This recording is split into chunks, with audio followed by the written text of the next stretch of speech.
Okay, so here comes the energy balance portion of adiabatic flame temperature. So the reason why it's adiabatic, so we have the change in internal energy is equal to the enthalpy in times of the with respect to the change in mass in minus the enthalpy out times the change in mass out, or with respect to the change in mass, rather. It's not with the amount of mass out, or the change in that.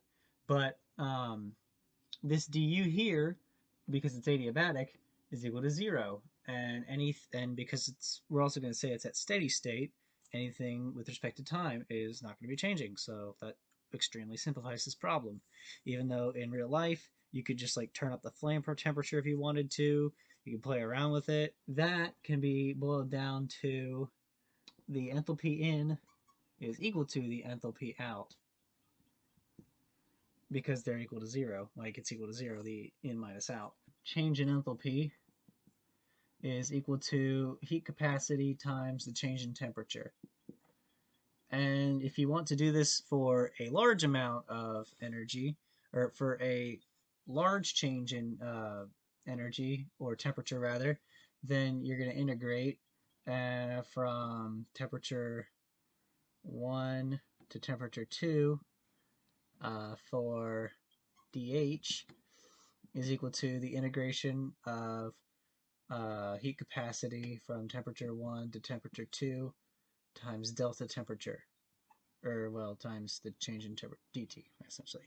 And then this heat capacity here, this heat capacity integral, is actually something that is in ChemCAD, and that integral of A plus B times C over T over the hyperbolic sine of T, or C over T plus D times E over T hyperbolic cosine of E over T dt.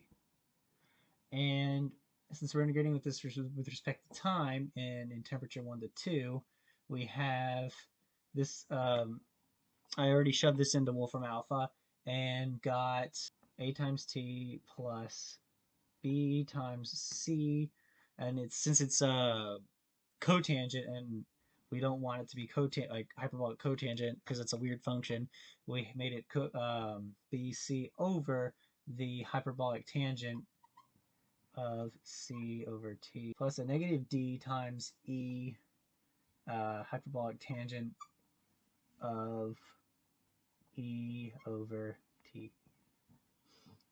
And so we could just change this to minus since this is a negative term anyways. And now we are, I believe, ready to code. Okay, so where I left off before I got some recording cut, had to get a hard drive, I had these all set up for the integral that I did before because these variables are here and I just wanted to make this easier. So we're going to define the integral of Cp, and that is going to be with respect to temperature, of course, and then that. And so that is actually just going to return A times T plus B times C over hyperbolic tangent C over T minus D times E hyperbolic tangent of E over T. Another function, and that is going to be just the enthalpy. And since I have, this is going to be respect to T, of course, and I have another term here that is, it's called P dot enthalpy of formation, so it's HFIG of an ideal gas.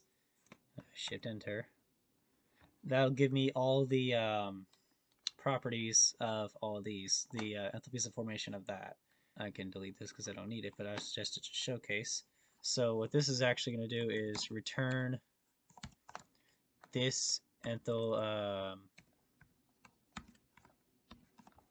of formation plus int cp, yep, t minus the integer, literally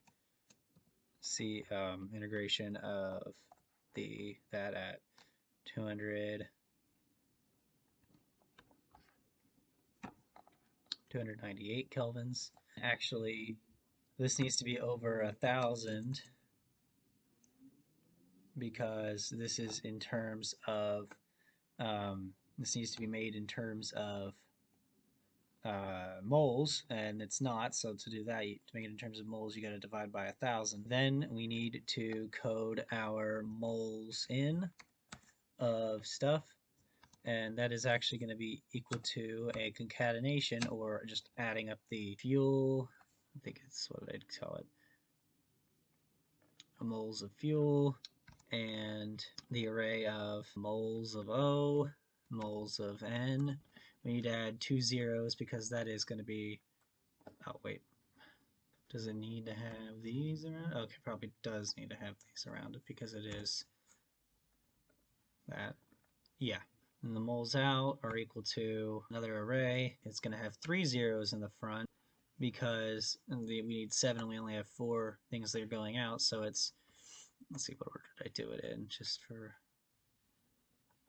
Okay, so moles of oxygen, the air excess, moles of nitrogen, moles of CO2, and moles of water.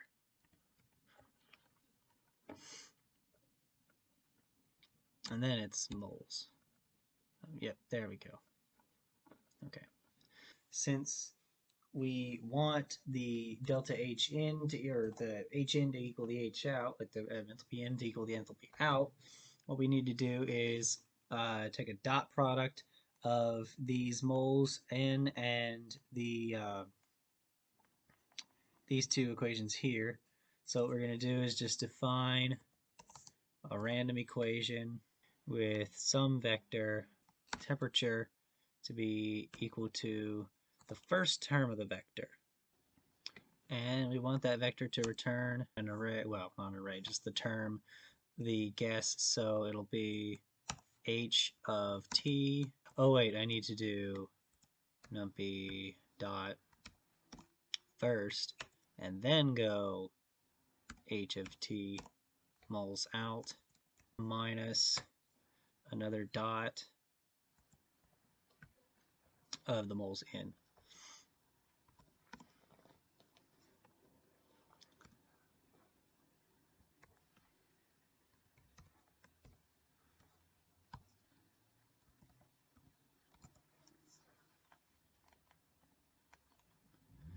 And okay, I don't know how I misspelled that.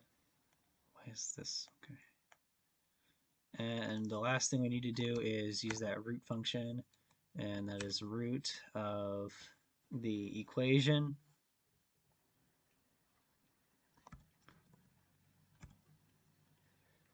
and then the guess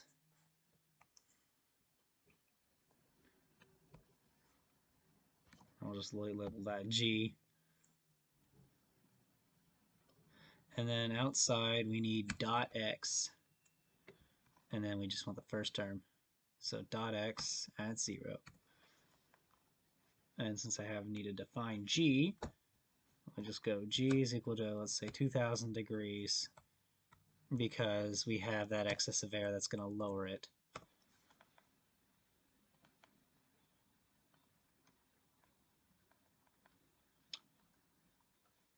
Let's see, what did I do wrong? What? Oh, it's uppercase HFIG. Okay, there we go. Yikes. That's great. Oh,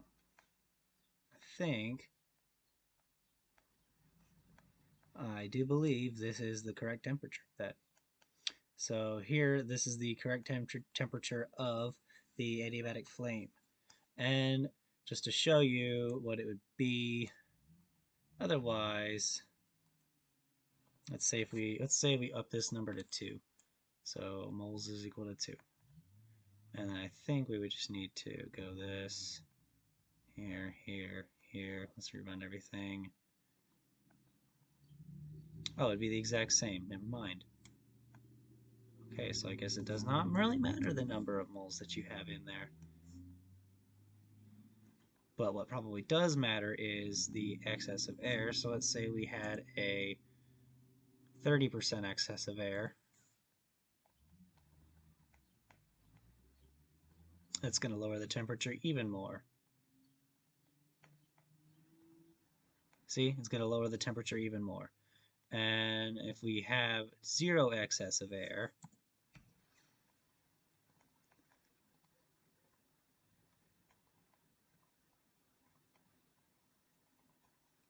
it's actually going to be a much higher temperature. And this is what would happen if you had like the fuel burning perfectly. But since fuel doesn't burn perfectly, it's best to always have a lean mixture with a little bit of excess air. And then we're going to keep it at that 0.2, 20% excess.